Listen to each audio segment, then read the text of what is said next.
Today on City Cash Chicago, a summer is here, which means it's a good time to make sure you carrying a little cash on you. And that's not only for bartering at the art festival, right? Maybe you trying to get a paleta at the beach, a tamale at the show, or you ducking into an old dive bar with the cash only sign on the door, right? Chicago is home to a surprising number of cash only spots. You ain't trying to be caught off guard. We're revisiting our conversation from earlier this year with CityCast contributor Leigh Giangreco to learn why. It's Wednesday, June 11th. I'm Jacoby Cochran, and this is what Chicago's talking about.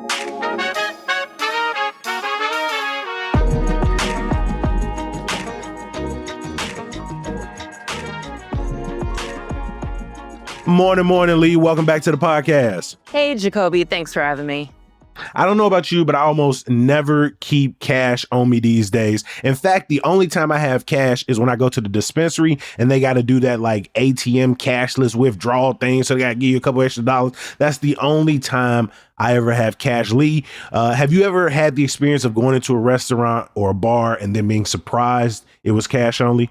Oh, yeah, totally. I feel like it happens all the time in Chicago because you have all these like old school taverns that have, been on the corner since the 1800s or something. They survived the Chicago fire or whatever, and they just commit to staying cash only. And yeah, like I used to be more surprised when I first moved here. And then I'll say the two reasons I carry cash is like, one, if I know I'm going out and maybe I'm going to end up at a dive bar at the end of the night. And two, the other reason I carry cash, which I do more so in the summer because I'm on the beach, is I love getting a tamale, and the tamale guys are like always roaming the beach and everything. So I'll always keep like a 20 in a little Ziploc bag so I don't have to carry my whole wallet with me. So I think most of the time it's good just to have a 20 because it's like enough to buy something, but enough that like if something were to happen to it, like it's not the end of the world.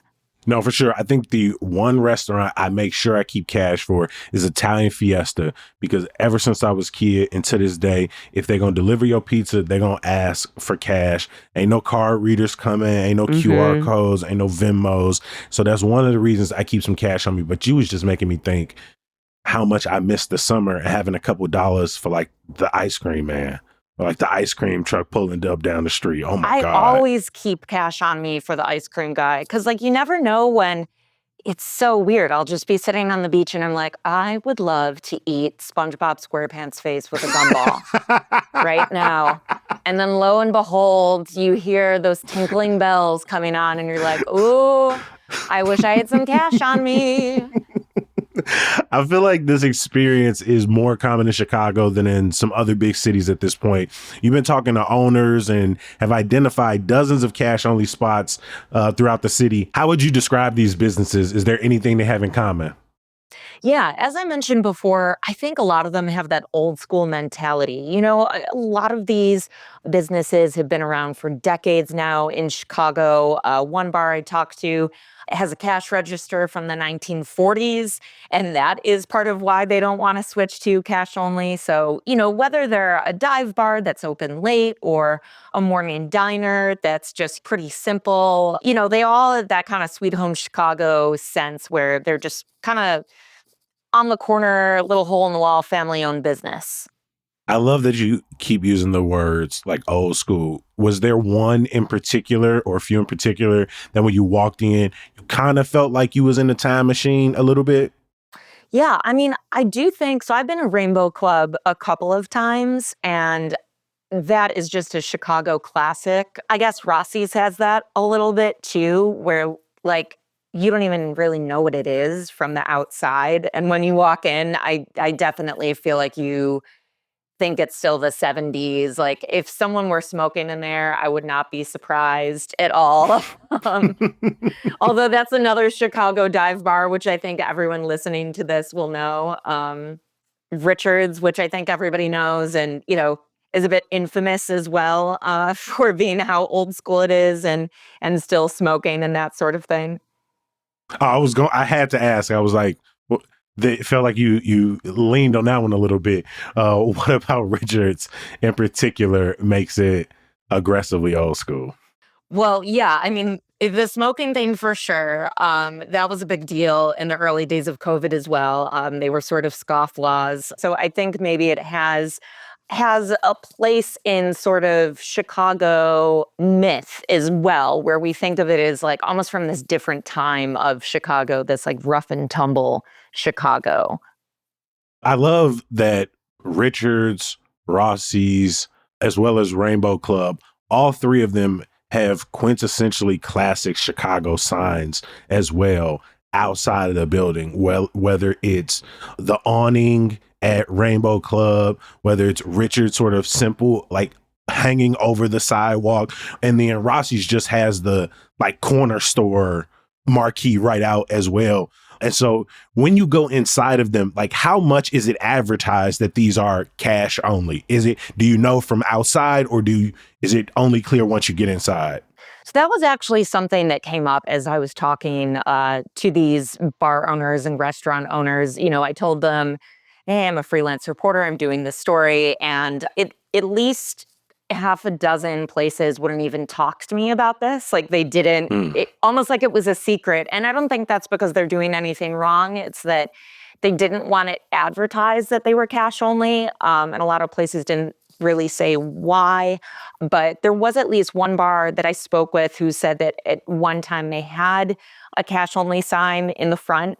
And then I think it was like a retired cop who told them, hey, you really shouldn't have that out there. And they doubted it. And then like later that day, they were like, take the sign down. Mm. So I think a lot of these places, it's more like either you know the gist of it if there's an ATM there, or you just know because these are neighborhood spots that, again, have been here for decades. So it's kind of like if you just walk in and maybe the bartender will just like pop it up on you. But yeah, I think like especially now in the past couple of years as crime has risen, there's the fear of, being targeted by robberies or that sort of thing.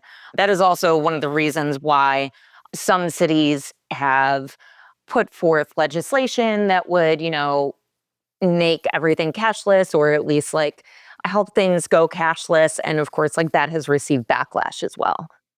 I was going to ask, what is driving the trend towards cashless? Because coming up, I was aware of cash only. Obviously, you could still use cash as an option or your card or whatever the case may be, even now with phones. But it feels more and more recent that people are saying we don't accept cash at all. What's been driving that?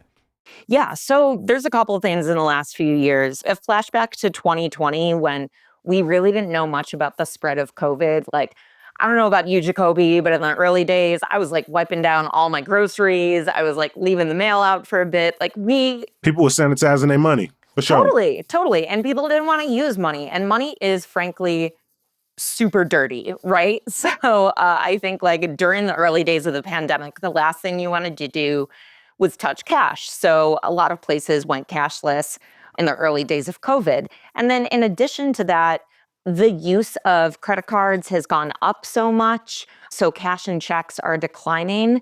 There was a study cited by USA Today that said use of personal checks declined to 3% of payments made in 2023, down from 4%. And basically, we're just seeing this trend of, younger consumers who don't use cash. That same study said consumers younger than age 55 use cash for just 12% of payments in 2023, compared with 22% for those ages 55 and older. So, and I would also imagine things like Venmo and Zelle and everything. There's just so many ways to pay using your phone that make it so much easier rather than taking out cash and making change and, actually having to like use a little bit of math that you learned as a kid. Hmm. I mean, at one point, did Chicago push back against the idea of spots going cashless? Yeah, so back in 2017, there was one alderman who thought this move toward cashless was actually elitist. And Jacoby, I don't know if you can take a guess as to which alderman pushed back on this move toward going cashless. Old school, let's go use elitist as an argument. Let's go Ed Burke. Oh, ding, ding, ding. You are Yeah. right, Jacoby, which is funny you say old school because during Burke's trial, that is how his lawyers described him, is that he Hmm. is old school. So yeah, I mean, listen, broken clock maybe is right twice. So Yeah. Hey, sometimes it mean you're an OG, and sometimes it mean you backward as hell. yeah, and so he introduced an ordinance back then that wouldn't allow Chicago stores and eateries to be cashless. I'm sure you've seen this at a couple of places you walk in and they say on the front of the store that we're cashless.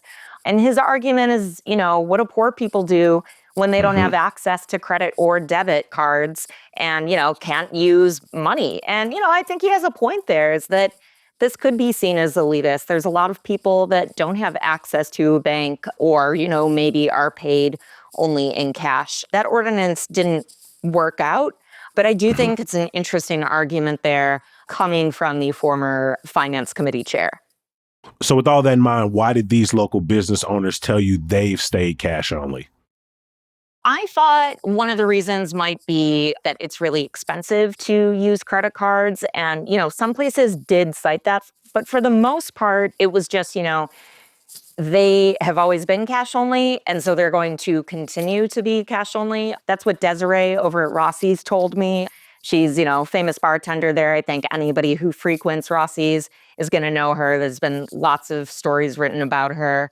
And yeah, it's just like they sort of rely on that because it's part of their tradition. And again, like they will just tell people, hey, we're cash only. And most of their customers don't seem to have a problem with it. I mentioned Rainbow Club earlier. I talked with their bartender, Andy McConis, and he said it allows them to operate at lower overhead and keep drink prices low. Something else that's just sort of like logistically easier when you're a bartender and you're cash only is that like someone purchases the drink and then they give you Hmm. the cash and then it's over and they can move on to the next person. There isn't this, song and dance of, oh, do I give back the car? Do I keep it? What if this person wants another drink? I have to find where they are in the bar. Like it just makes all of that smoother and faster. Hmm. Rainbow Club is in West Town off of Damon and Division, and Rossi's is in River North off State between Kinsey and Hubbard. When you initially started reporting on this, we'd hoped to put together a kind of guide to Chicago's cash only spots, but some of the businesses you spoke to resisted the idea of being put on a list somewhere. Why is that? Yeah, again, as I mentioned earlier, I think a lot of people are spooked by some of these robberies. They just don't want it out there that they're cash only. So having a full list of like, here are all the places to rob in Chicago, weirded them out a little bit. Honestly, I've also never had this type of experience with any reporting. And, I say this as someone who literally used to like cover the military industrial complex where people wouldn't talk to me unless I saw them in person. Like, I had a bunch of bartenders that said, like, "I'm not comfortable talking about this over the phone. You gotta come see me in person." So, I think that also illustrates some of the paranoia. And I did ask a couple of people, like, "Hey, are you worried about getting robbed?" And probably the most interesting answer I had to that question was Wright's Liquors. Their owner, Mike Leakopoulos, he's been there for 42 years. He's 80 years old. He actually does advertise that the place is cash only. If you call them up and you get their voicemail, it says cash only. And I asked him, hey, are you worried that you're going to get robbed? And he said that no, there are some guys that come there that have a license to carry a gun and they kind of act as de facto security. And Mike apparently, he told me that he was a sharpshooter 50 years ago when he was in the military. So and other stories about him say that he's not shy about disclosing the fact that he has guns. So if you are planning on robbing a place, do not rob Wright's Liquors. I would not recommend that. They're packing a lot of heat and they don't seem to care. Um, They are in West Town on division between Paulina and Marshfield. And again, the sign is absolutely beautiful. And what's even better is they like obviously you couldn't mistake them for anything else, but like the second floor just looked like any other crib. Uh mhm. like in the neighborhood. It just happens to have a cocktail lounge on its first floor. I love that about Chicago. I love that too. I think it's, again, that kind of lends to the very neighborhood feel, very, kind of like family owned feel and everything. And some guy made a TikTok about this where like anytime you see the old style sign and he hears like, the Bulls intro that would play for Michael Jordan. And it's just like this calling card that beckons you to the bar. Like, I love that. If I see an old style sign, I'm going into that bar and it's going to be great. And I'm going to get a handshake and I'm going to have a great time. I love that across the city, restaurants or bars will just be like, hey, you can find Vienna beef hot dogs up in here. Hey, we got old style up in here. It's like we will advertise this particular brand that we know you love, right, to entice you to come in here even more. Totally. Given that some people don't want to talk about it, given that advertising about it outside of the location could have, different results across the city, do these establishments deal with a lot of customer pushback? Do a lot of people come in and just play ball or use the ATM, or do they deal with like maybe more like customer disapproval than other spots? Surprisingly, no. Many of these bartenders I talked to said that, like, sure, maybe every once in a while you get someone, but a lot of them also have ATMs inside. I spoke with Ken Franzen, the owner of L&L Tavern, and he said, no, never. It's never hurt business. He said every now and then people order drinks and they're shocked that it's cash only, but it doesn't seem to the point where like they're going to walk out or never come back again. And he said, most people find it charming because it's so, quote, old schooly. And, L&L is rated one of the 20 best dives in the United States as well. So they're obviously doing something right. I don't think their business is hurting at all because they're cash only. If anything, it's probably the opposite. Mm-hmm. They're off Clark and Belmont in Lakeview. Do customers get better deals at these cash only spots? Well, I think as I mentioned earlier, it does allow them to keep the drink prices pretty low because, again, you don't have those different like credit card fees and everything. So, yeah, I do think that's how you get some of these like, cheap old style deals or PBR deals, whatever it is, because they don't have that added fee on there. Did you speak to anyone who's thinking of changing their model and accepting cards? Because when I was looking up like cash only spots in Chicago, I looked at like one that was like Lawrence's Fish and Shrimp. And I was like, well, they own Uber Eats now. And so they definitely accept it. And so were there any people you talked to who were thinking about, changing and starting to accept cards or your phone? I didn't get a chance to talk with the owner of Barney Callahan's Pub, but actually they do take cards now and they just started a month ago. And so again, I think like it's hard to go against this trend when so many people just don't carry cash on them anymore.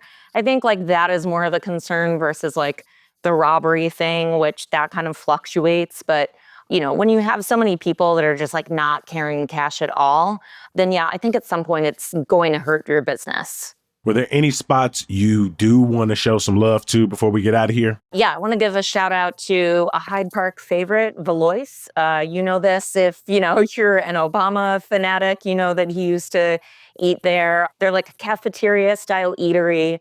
That's another place that said they stay cash only because it's a question of keeping costs down. Their manager, John Cola, said, we don't have nice chandeliers or expensive flooring. We only spend money on food.